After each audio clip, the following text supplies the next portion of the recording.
Hi, welcome to our channel where we share the most intriguing stories. Living in a seemingly quiet HOA neighborhood, my wife Kate and I never imagined the chaos brewing beneath our deck. What began as faint noises at night unraveled into a shocking discovery: a hidden room, a secret Airbnb rental, and the betrayal of a trusted neighbor. This is the story of how our home became ground zero for scandal.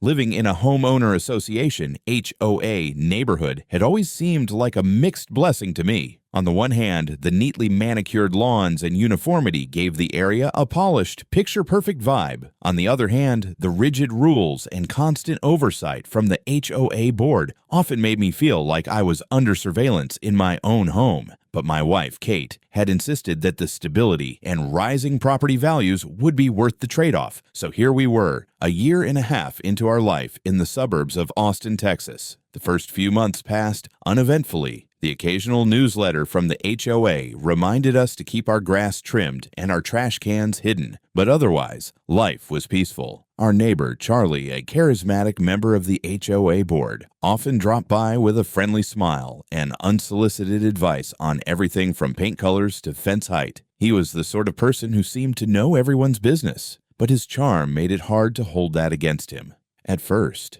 things began to change subtly. Late one night, as I sat in our backyard enjoying the cool Texas breeze, I heard a faint but distinct noise from underneath our deck. At first, I brushed it off as raccoons or some other harmless critter. It wasn't unusual for wildlife to wander into suburban neighborhoods. Still, something about the sound, the low hum of machinery, or perhaps faint voices, nagged at me. The next morning, I mentioned it to Kate. She waved it off with a laugh, telling me I was probably imagining things. But over the next few weeks, more signs appeared. Fresh tire marks showed up on our lawn near the deck. The faint hum persisted during odd hours of the night. Then came the most peculiar sight: small deliveries left near the edge of our property. Boxes that disappeared within hours. Kate was skeptical at first, but her doubt turned to curiosity when she noticed footprints in the soft earth near the deck. "Maybe it's just kids sneaking around," she suggested, though her voice betrayed unease. Unable to ignore the growing mystery, I decided to investigate.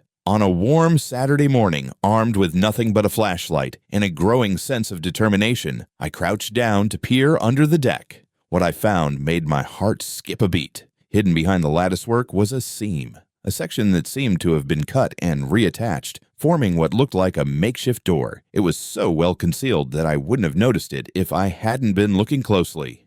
"Kate!" I called out, my voice shaking with a mix of excitement and dread. She appeared moments later, drying her hands on a kitchen towel. "What is it?" she asked, her brow furrowed. "Look at this," I said, pointing to the seam. Together we pulled the section of lattice away, revealing a small but sturdy door with a shiny padlock barring the way.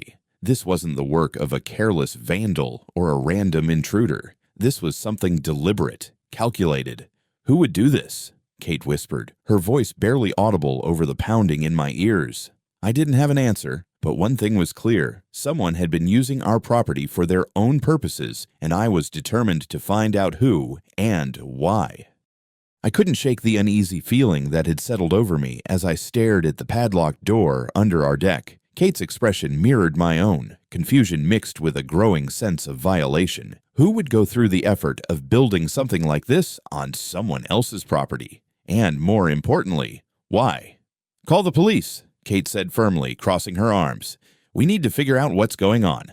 I nodded, pulling out my phone. As I dialed, I took a few steps back, letting my eyes sweep over the surrounding yard. It all seemed so ordinary. The neatly trimmed grass, the towering oak trees, the distant hum of a lawnmower from a neighbor's yard. But beneath the surface, something decidedly not ordinary was happening. When the officer arrived, I was relieved to see Detective Rodriguez among them, a seasoned man with a no-nonsense demeanor. He examined the makeshift door with a practiced eye before turning to me and Kate. "You're certain you didn't authorize any construction here?" he asked, though his tone suggested he already knew the answer. "Absolutely not," I replied. "We didn't even know this was here until today."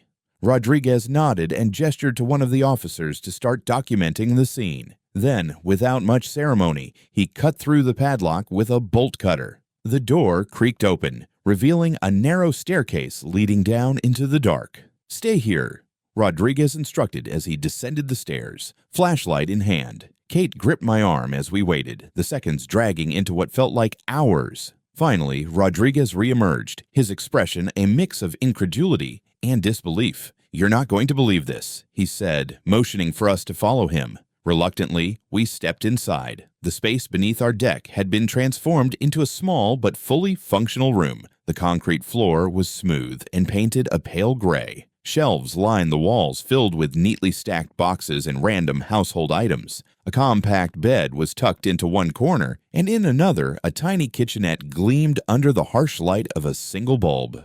"This isn't just storage," Rodriguez said, gesturing around the room. "Someone's been living here." "Living here?" Kate echoed, her voice trembling. "Who?" Before Rodriguez could answer, we heard a noise, a faint shuffle coming from the far side of the room. He immediately raised a hand, signaling for silence. Slowly, he approached the source of the sound, a curtained-off section near the back wall. "Come out," Rodriguez commanded, his voice firm but not unkind. To our astonishment, the curtain parted to reveal a young man, maybe in his early 20s, with wide, terrified eyes. He raised his hands in surrender, his voice shaking as he stammered, "I didn't mean any harm, I swear. Who are you?" I demanded, my voice rising despite my effort to stay calm. "What are you doing here?" The young man introduced himself as Mario. He claimed he was a college student who had found the room listed on Airbnb. According to him, he had no idea the space was illegal. "I thought this was just a basement rental," he explained, his gaze darting nervously between us and Rodriguez. "The guy who rented it to me said everything was above board." "And who's that?" Rodriguez asked, his tone sharp. Mario hesitated, then said a name that made my stomach turn. "Charlie. I think his name was Charlie." Kate gasped, her hand flying to her mouth. Charlie, our neighbor, the ever-charming, always involved member of the HOA board, the man who seemed to know everyone's business, the man who had been on our property dozens of times under the guise of checking up on neighborhood improvements. "That son of a—" I started, but Rodriguez cut me off. "We'll handle this," he said firmly. "For now, Mario, you're going to need to come with us for questioning. And you two," he added, turning to me and Kate, "should think about contacting a lawyer." As Mario was escorted out, I could barely process what had just happened. Charlie had turned the space under our deck into a rental unit, a secret business venture right beneath our noses. The sense of betrayal was overwhelming.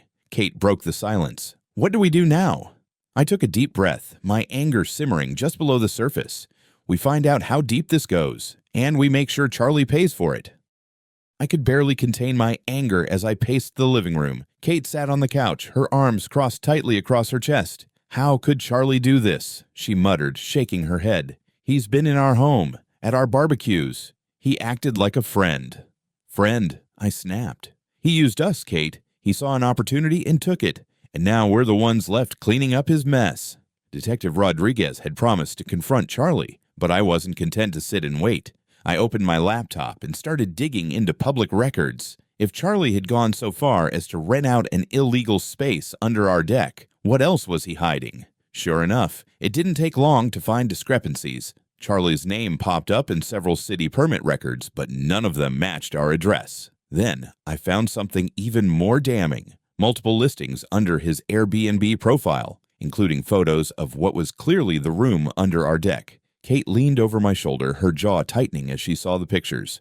"He didn't even bother to hide it," she said, her voice cold. "This isn't just sneaky, this is arrogance." As if on cue, there was a knock at the door. I opened it to find Rodriguez standing there, his face grim. "We've spoken to Charlie," he said, stepping inside. "He's claiming this was all a misunderstanding, that he thought you'd approved the construction." "That's a lie," I said, my voice rising. "We never even knew about it." Rodriguez nodded. "I figured as much. But here's the thing. You're not just dealing with trespassing anymore. This is a business operation. And if he's done this without permits, there could be serious legal and financial consequences for him. And for you." "For us?" Kate exclaimed, standing up. "How is that fair?" "Because it's your property," Rodriguez said. "If the city decides the structure is unsafe, you could be responsible for the cost of demolition and repairs. I'd strongly recommend contacting a lawyer." I clenched my fists, the weight of Rodriguez's words sinking in. Charlie hadn't just violated our trust, he'd put our home at risk, and now it was up to us to fix it. The next morning, I sat across from my friend and lawyer, Russell, in his downtown office. His eyes widened as I explained the situation, showing him the photos I'd taken of the room under the deck and the Airbnb listing. When I finished, he leaned back in his chair, letting out a low whistle. "This is insane," he said, shaking his head. "Charlie didn't just cross a line, he bulldozed right over it. Unauthorized construction, renting without permits, and possibly violating city zoning laws. This could get very messy." "What about us?" Kate asked, her voice trembling slightly. "Rodriguez said we might be responsible for the costs. That doesn't seem fair." "It's not," Russell agreed. "But technically, the city might see it as your liability, since it's your property. The good news is we can fight that. Charlie's actions were unauthorized, and you had no knowledge of them. But we'll need to act fast." Russell immediately began drafting a formal cease and desist letter to Charlie, demanding he cease all operations involving our property and provide a full accounting of his activities. Meanwhile, I reached out to the HOA board, determined to bring this to their attention. I wanted everyone to know what Charlie had been up to. The emergency meeting was held 2 days later, and the tension in the room was palpable. The board president, a stern woman named Nancy, looked visibly shaken as I presented my findings, the photos of the room, screenshots of the Airbnb listing, and evidence that Charlie had used HOA funds to cover part of the construction costs. When I finished, the room erupted in angry murmurs. "This is unacceptable," one neighbor shouted. "He's been using our resources for his own gain." Charlie, seated at the end of the table, tried to maintain his composure. "Let's not overreact," he said, raising his hands. "I admit I made an error in judgment, but I did this to improve the neighborhood. That space was wasted. I turned it into something useful." "Useful?" I snapped, unable to contain my anger. "You endangered my home and my family for your own profit. This wasn't about improving the neighborhood. It was about lining your pockets." Nancy slammed her gavel on the table to restore order. "Enough. Charlie, your actions are a clear violation of HOA regulations, not to mention basic ethics. Effective immediately, you are suspended from the board pending a full investigation." The board's decision was a step in the right direction, but it wasn't enough for me. Later that evening, I received a call from Russell. "I did some digging," he said, his tone serious. "Charlie's contractor didn't pull permits for the work under your deck, which means the city can classify it as illegal construction. This could escalate quickly." "What does that mean for us?" I asked, dreading the answer. "It means the city will likely require you to remove the structure and restore the property to its original state," Russell replied. "And given the foundation issues we've uncovered, the costs could skyrocket. But don't worry, we'll hold Charlie accountable for every penny." As I hung up, a sense of determination settled over me. Charlie had played his cards, but now it was my turn. He had underestimated the consequences of his actions, and I was going to make sure he faced every single one of them. The fallout from the HOA meeting was swift, but not swift enough for my taste. Charlie's smug attempts to downplay his actions had only fueled my determination. The next morning, a city inspector arrived to assess the illegal structure under our deck. I led him through the backyard, recounting everything we'd uncovered. He crouched to inspect the hidden door, his flashlight illuminating the poorly concealed modifications to our property. "This is worse than I expected," the inspector muttered, shaking his head. "They've tampered with the foundation here. See these cuts in the concrete? That's a serious structural risk." My stomach dropped. The realization that my home's stability was compromised turned my anger into a cold, hard resolve. "What happens now?" I asked. "The structure will have to be removed," he replied, his tone grim. "We'll issue a formal order, and you'll have a limited time to comply. Unfortunately, since it's on your property, the initial responsibility falls on you." The words hit me like a punch to the gut. "You're kidding," I said. "This wasn't our doing. It was Charlie's." "I understand," the inspector said sympathetically, "but the city's priority is safety. You can pursue reimbursement through legal channels, but the clock starts ticking as soon as the order is issued." I thanked him and walked back into the house, where Kate was waiting anxiously by the window. Her face fell when she saw my expression. "What did he say?" "It's bad," I admitted. "The foundation's been compromised. We'll have to pay to remove the structure and repair the damage, at least at first. Russell will go after Charlie to cover the costs, but it's going to be a fight." Kate sank onto the couch, her head in her hands. How did this happen? How did he think he could get away with this? Because he thought no one would notice, I said bitterly. And because he's been doing it for months without anyone stopping him. Russell wasted no time filing a formal lawsuit against Charlie. Meanwhile, the HOA scrambled to distance themselves from his actions, holding yet another emergency meeting to assure residents that they had no prior knowledge of the illegal construction. At the same time, the board began gathering quotes from contractors to assess the damage. When the contractors arrived, their findings made the situation even worse. Charlie hadn't just modified the space under the deck. He'd installed additional drainage systems that cut directly into the foundation of the house. One contractor shook his head as he explained the full scope of the problem. If this had gone on much longer, you could have seen a partial collapse of the structure above. Whoever did this had no idea what they were doing. Hearing that my home had been teetering on the edge of disaster filled me with a fresh wave of fury. I called Russell to relay the contractor's findings, and he responded with a calm determination that I desperately needed. "This just strengthens your case," he said. "If Charlie's actions created a safety hazard, it's not just a civil issue, it's potentially criminal." As the lawsuit gained traction, Charlie's defenses began to crumble. His attempts to portray himself as a well-meaning neighbor fell flat in the face of mounting evidence. The photos of the room under our deck, the Airbnb listing, the records of unauthorized construction, all of it painted a clear picture of greed and recklessness. Then came the moment I had been waiting for. Charlie's lawyer reached out with a settlement offer, $150,000 to cover the cost of removing the structure, repairing the damage, and compensating us for the stress and inconvenience. Russell and I reviewed the offer carefully, weighing our options.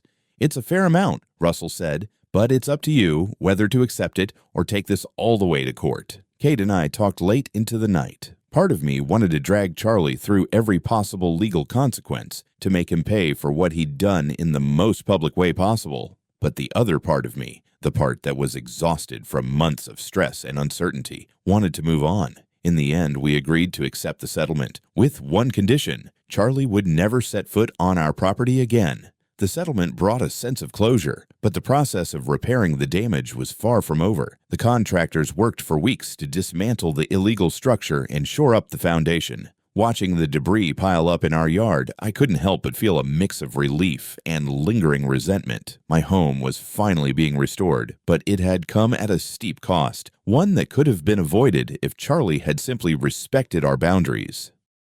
By the time the repairs were complete, Charlie had moved out of the neighborhood. Rumor had it that he'd sold his house to cover his legal fees and the settlement. Seeing the "for sale" sign vanish from his yard felt like the final chapter of a long and painful ordeal. But even as he disappeared from our lives, the lessons he'd taught us remained clear. Never underestimate the lengths some people will go for their own gain. And always keep a close eye on what's happening in your own backyard. The neighborhood felt different without Charlie. His absence wasn't just physical, it was like a weight had been lifted. People seemed more at ease, chatting freely over fences and at mailboxes. The HOA, eager to rebuild its reputation, implemented stricter oversight rules, requiring permits and board approval for any property modifications, no matter how minor. They even hired a retired architect to consult on proposed changes, ensuring that no one else could exploit loopholes like Charlie had. Kate and I, meanwhile, focused on getting our lives back to normal. The contractors had done an excellent job restoring the foundation, and we decided to use the cleared space under the deck to build a legal, fully permitted storage area. It wasn't the elaborate rental unit Charlie had envisioned, but it was practical and ours. Watching the new structure take shape was oddly therapeutic, a reminder that we had reclaimed what was rightfully ours. One evening, as I was organizing tools in the new storage area, Kate came outside carrying a box.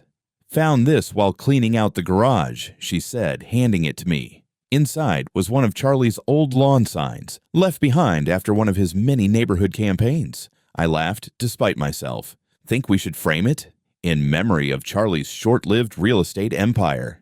Kate rolled her eyes, but even she smiled. Humor had been our lifeline through this ordeal, and it was finally starting to feel safe to joke about it. A few weeks later, we received an unexpected letter from Charlie's lawyer. At first, my stomach tightened, expecting some new drama, but the letter turned out to be an apology of sorts. Charlie admitted his mistakes, acknowledging the harm he'd caused, and wishing us well in the future. It was too little, too late, but it felt like a strange kind of closure. Life returned to its steady rhythm, and the story of the infamous deck rental became a local legend. Neighbors would ask us to recount the tale at block parties, each time marveling at the audacity of it all. Some even jokingly called our deck ground zero for the HOA's newfound vigilance. In the end, what could have torn the neighborhood apart brought it closer together. People were more mindful of boundaries, not just physical, but personal. And Kate and I, though forever wary of unexpected sounds under the deck,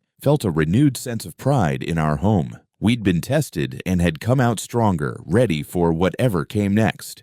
Did you enjoy the story? Want more thrilling plots with unexpected twists? Subscribe to the channel and turn on notifications.